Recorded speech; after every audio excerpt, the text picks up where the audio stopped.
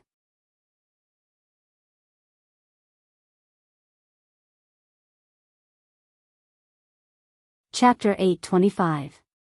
Mr. Jiang is from Wuxia, not Korea, so you can speak Chinese or English to him. Seeing Jianghu's confused look, Cheryl Li also came over and translated into his ear. As for Li Shihuai, he immediately explained to the two puzzled women. After hearing this, the two women revealed a look of understanding, but then their faces became a little embarrassed. All right. Let's go. Let's go. Because in their group, some of them learned Chinese, some of them were good at English, and many of them came back from the United States. But the two of them were born and raised in South Korea. The so-called Chinese and English were only limited to introducing themselves. For general conversations, English was fine, but they almost couldn't speak Chinese. The most important thing was that everyone in South Korea knew it. The English they spoke may not be understood by foreigners because the accent was indeed a little strange. "Hello, my name is Kim Taeyeon, Lin Yun, we are from Girls' Generation." Looking at Jianghu, the two had to bite the bullet and introduce themselves with a serious face. Listening to their stiff Chinese, Jianghu also nodded. "Oh, I see, hello." Glancing at the two, Jianghu also nodded and said in English. Hearing Jianghu's reply, the two were relieved, and then nodded again as a return of courtesy. "Mr. Jianghu is a very important friend of our country. Because he doesn't know much about our South Korean culture, the only people who know are you." In order to get closer to him, he specially asked the two of you to help communicate. "I think your company should have made it very clear." Hearing their words, Li Shihuai also said seriously. Hearing his words, the faces of the two were quite distressed. In fact, they really didn't want to come. What bridge of communication and so on, do you really think they don't understand? They are already in their 20s, almost 30. They knew better than anyone else what they were doing here. They were just here to drink with him. As for what they would do after drinking, that would depend on Jianghu's mood. Thinking of this, the two of them could not help but feel a little sad. After all, they were no longer so-called trainees. Although they were no longer at their peak, they were still at their peak. They had a large number of fans all over the world. However, South Korea's idol economy was like this, especially the girl groups. They were people who relied on youth to make a living. The entire South Korea market was only so big. When you were old and could not attract the mainstream group of 16 or 17-year-old girls, other girl groups would naturally rise up and become the new A-list idols. As for people like them who had once been glorious, it was inevitable that they would be pushed back.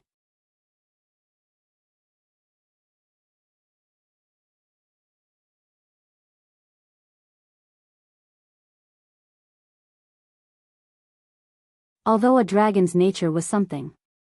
But that was only when something was about to happen. Now, two people were suddenly stuffed to him, and he didn't know who they were.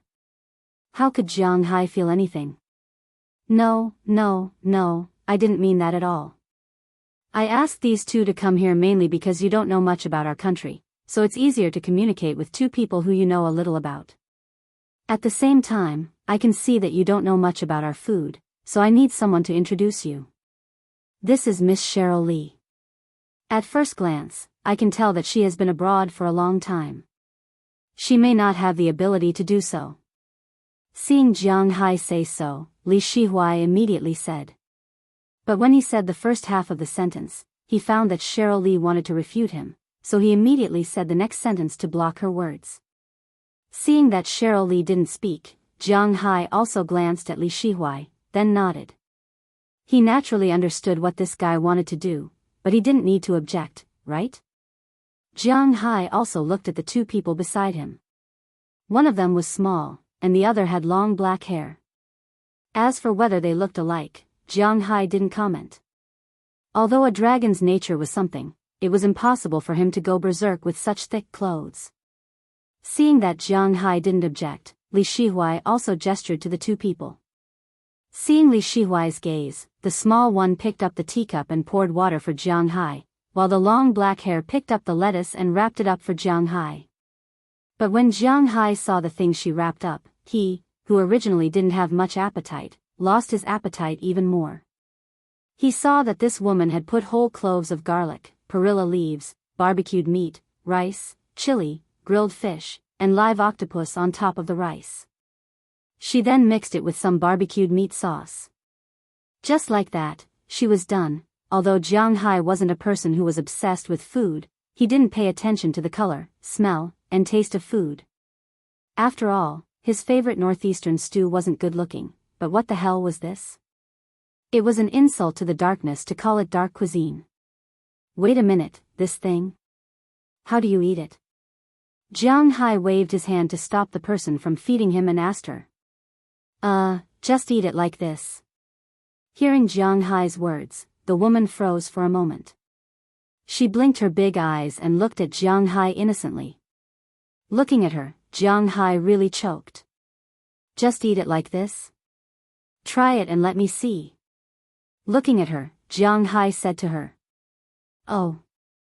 But it could be seen that she didn't seem to hear the dissatisfaction and ridicule in Jianghu's words. Instead, she directly stuffed the vegetable bun into her mouth. Then, as if she had eaten something delicious, she narrowed her eyes and made a sound of N. What the hell is this? Looking at her, Jianghu was completely confused. How can that thing be delicious?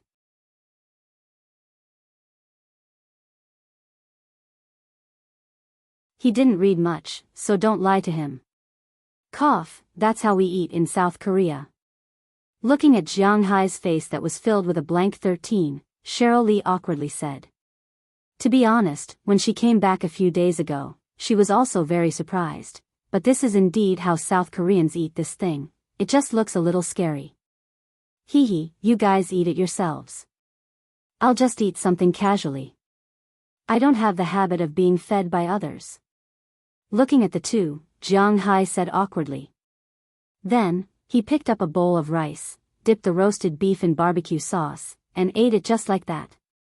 Hearing Jianghu's words, the two people here also glanced at Li Shihuai. How could Li Shihuai not see it at this time? Jianghu didn't like to eat these things. After reviewing this failed dinner party in his heart, he continued to say something with a smile. After the two saw that Li Shihuai didn't stop them, they also ate some things. To be honest, the meal prepared by Li Shihuai could definitely be regarded as the top delicacies in South Korea. No matter what the arrangement will be later, these two people have to eat until they are full. Especially the long straight black hair over there, the speed and appearance of eating scared Jianghu. Have they not eaten for a long time?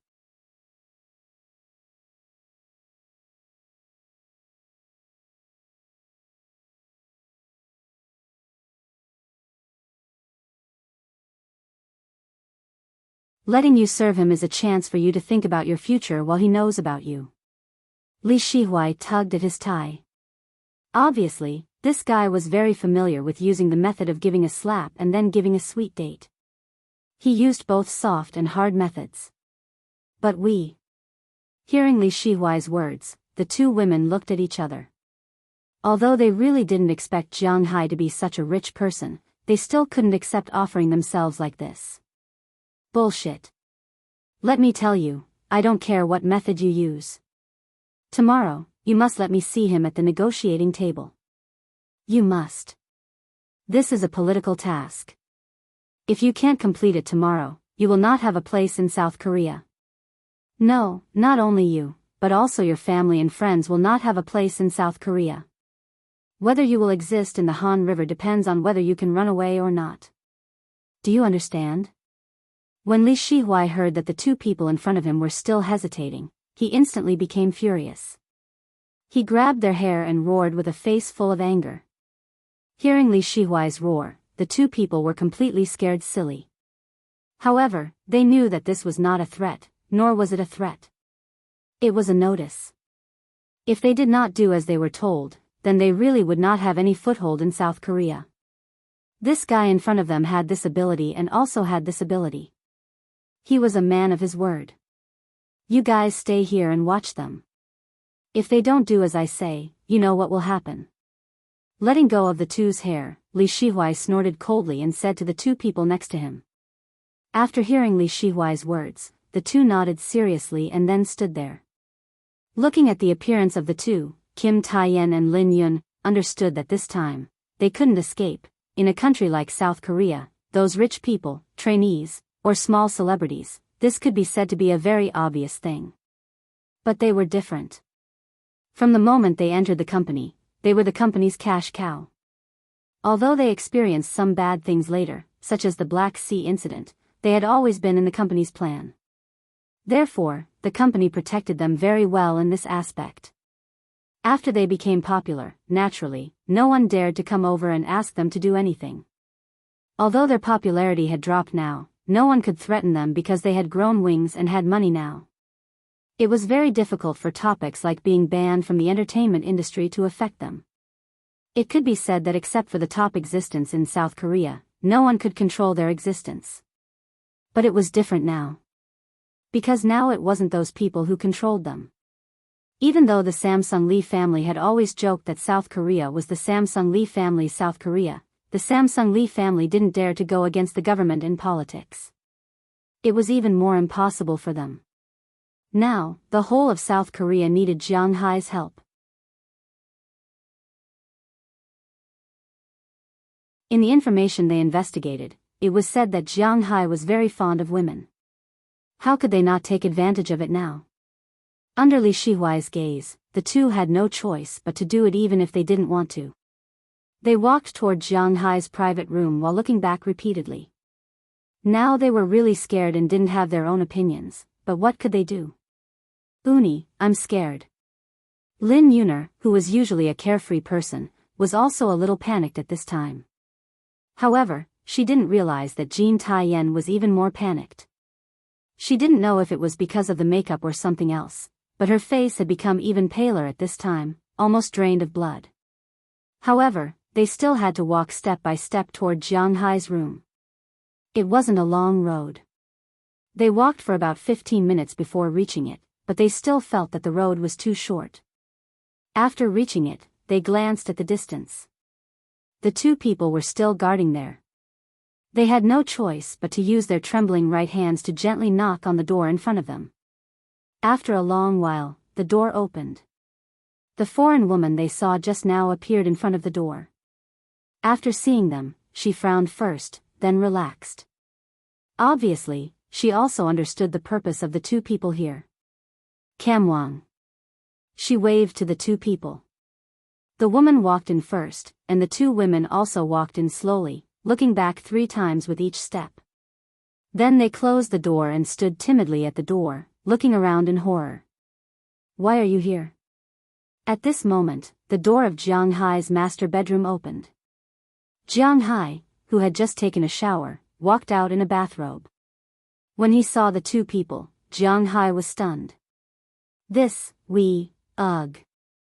Hearing Jianghu's words, the two people were also stunned. How should they say it? They had never experienced it before. This is a gift from Li something today. Don't tell me you can't tell. At this time, Cheryl Lee also walked out of Jiang Hai's master bedroom in a bathrobe. When she looked at Jean Taiyan and Lin Yuner, there was a trace of ridicule on her face. She was also present at the banquet just now. She naturally knew that the purpose of these two people here was nothing more than to serve Jiang Hai. I can see it, but I don't understand their expressions because their faces clearly say, I don't want to. Since they don't want to, why are they here? Hearing Cheryl Lee's words, Jiang Hai shook his head, sat on the sofa in the living room, and then looked at the two people in front of him with some doubts. Not everyone in this world is as rich as you. There are some things that you can't do if you don't want to, right? Hearing Jiang Hai's words, Cheryl also walked to Jiang Hai's side with a smile, then sat on Jiang Hai's lap. At the same time, she winked at the two people, which was also a declaration of sovereignty.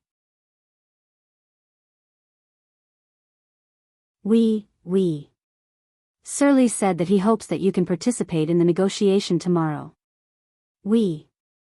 Hearing Cheryl's words, Jean Taiyan and Lin Yuner were about to cry. They looked at Jiang Hai with a pitiful expression. Fortunately, they still remembered why they came. If Jiang Hai was a good person and easy to talk to, perhaps they didn't need to do that kind of thing. But it was a pity that their thinking was still too simple. If Jiang Hai was really a good person, there wouldn't be such a scene now. I don't plan to go to the negotiation tomorrow. My plane has a total of 30 tons of beef. The wholesale price is about $20 million, and the profit price is about $40 million. But if I leave it there and let it rot, I can get $100 million. Even if I don't get 100 million, I'm confident that I can at least earn 80 million. Excluding legal fees and my own expenses, I still have a net profit of $30 million. Tell me, what reason do I have to give up this money? Shaking his head, Jiang Hai said calmly to the two people. And after hearing Jiang Hai's words, the two people's faces turned even uglier. You're tuning in to the Biyao's Wuxia Chronicles YouTube channel. Don't forget to subscribe and join us on this journey to catch the most captivating stories.